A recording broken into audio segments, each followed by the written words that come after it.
Coucou, on se retrouve de nouveau pour une nouvelle vidéo. Cette vidéo sera consacrée à la ponceuse Strong 210 que j'ai commandée chez Beauty Distribution il y a 2 ans. Je vous ai déjà présenté cette ponceuse dans ma toute première vidéo. Alors je vous la mettrai dans le petit i pour celles et ou ceux qui l'ont pas encore vue. Je vais juste vous la présenter vite fait et je vais également vous décrire les problèmes que j'ai pu rencontrer lors de son utilisation. Donc comme vous l'avez compris, je vais faire mon avis personnel sur cette ponceuse. Je ne sais pas s'il y a d'autres personnes qui rencontrent le même souci que moi avec cette ponceuse. Si c'est le cas, n'hésitez pas à commenter en bas de cette vidéo. Voici la fameuse ponceuse. Vous l'allumez en appuyant sur le bouton qui se trouve sur le côté. En l'allumant, vous avez un voyant vert qui s'allume. À côté du voyant, vous avez les tours par minute. Derrière, vous pouvez brancher la pédale. Moi, je ne l'ai pas encore utilisée d'ailleurs. Ici, vous pouvez indiquer si vous voulez utiliser votre main ou les pieds pour la pédale. Et sur le côté ici, vous avez les directions forward ou reverse. La première chose que j'ai pu constater, c'est qu'en allumant la ponceuse, vous allez voir que le voyant vert va se mettre à clignoter.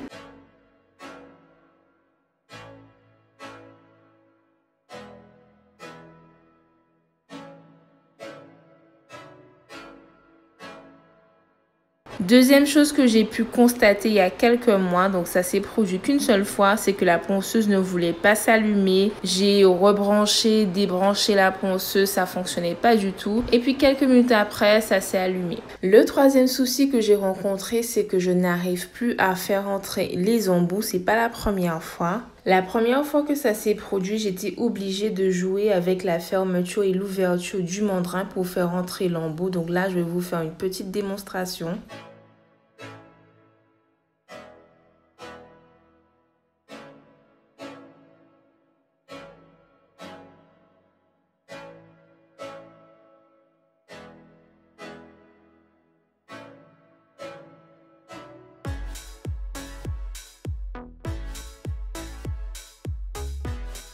Donc on va dire ça fait à peu près 1 mois que je n'ai pas utilisé la ponceuse. Donc j'ai essayé pour une dernière fois la méthode d'ouvrir et de fermer, ça n'a pas fonctionné. J'ai finalement laissé tomber et j'ai acheté une nouvelle ponceuse sur Amazon, beaucoup moins chère et moins lourde. Je vais vous la présenter dans la deuxième partie de cette vidéo. Pour ceux et celles qui débutent de la prothésie ongulaire, je vous conseille plutôt d'investir dans une ponceuse qui coûte beaucoup moins cher, donc à moins de 100 €. Si vous avez les moyens d'investir dans une très bonne ponceuse qui coûte cher, ben allez-y, il n'y a pas de souci.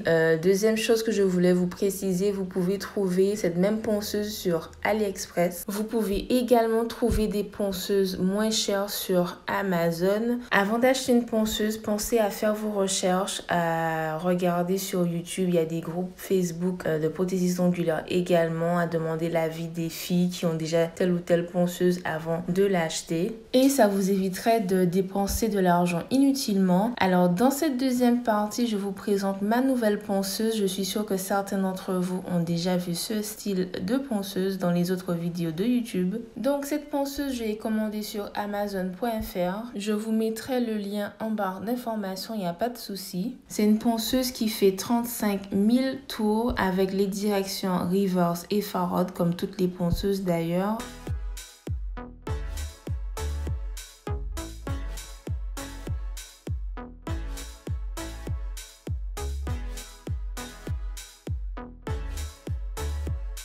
Voilà ce que vous allez trouver à l'intérieur de la boîte. Vous allez trouver un manuel d'utilisation avec plusieurs langues, donc anglais, français, espagnol, etc.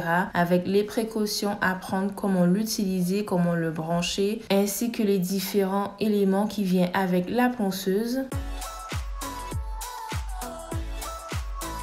Ensuite, vous avez une petite pièce en silicone comme ceci sur laquelle vous pouvez poser votre mandrin. Ensuite, vous avez cette petite pièce qui s'accroche à la ponceuse dans laquelle vous pouvez insérer votre mandrin également.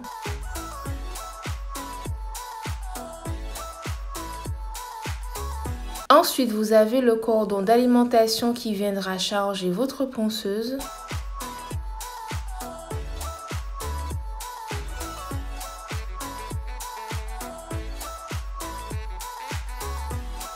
Après la pièce à main,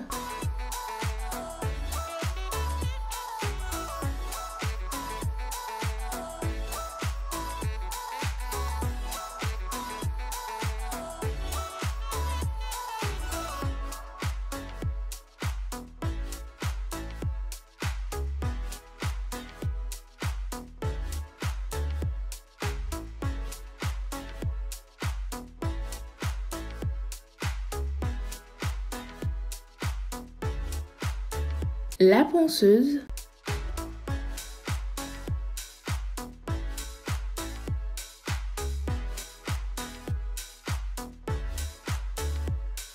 comme vous pouvez le voir, cette ponceuse est différente de la ponceuse que j'avais. Donc, c'est ce style de ponceuse que je conseille aux débutants ou débutantes puisque vous avez un écran. Et sur cet écran, vous aurez le tour par minute. Vous pouvez également accrocher votre ponceuse à votre tablier.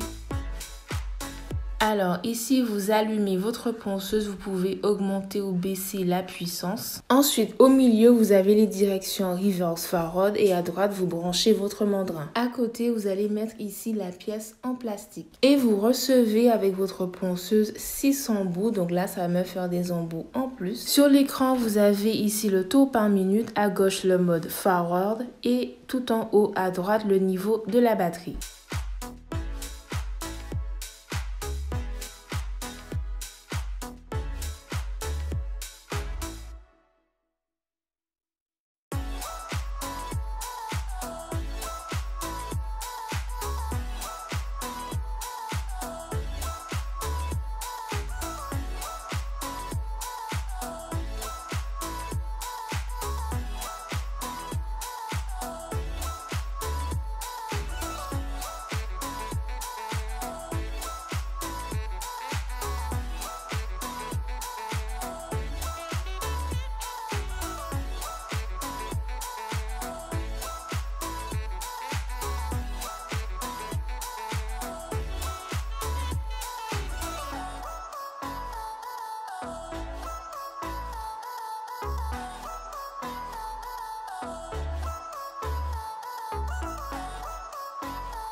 Voilà pour cette vidéo, j'espère qu'elle vous a plu et on se dit à la prochaine, bisous.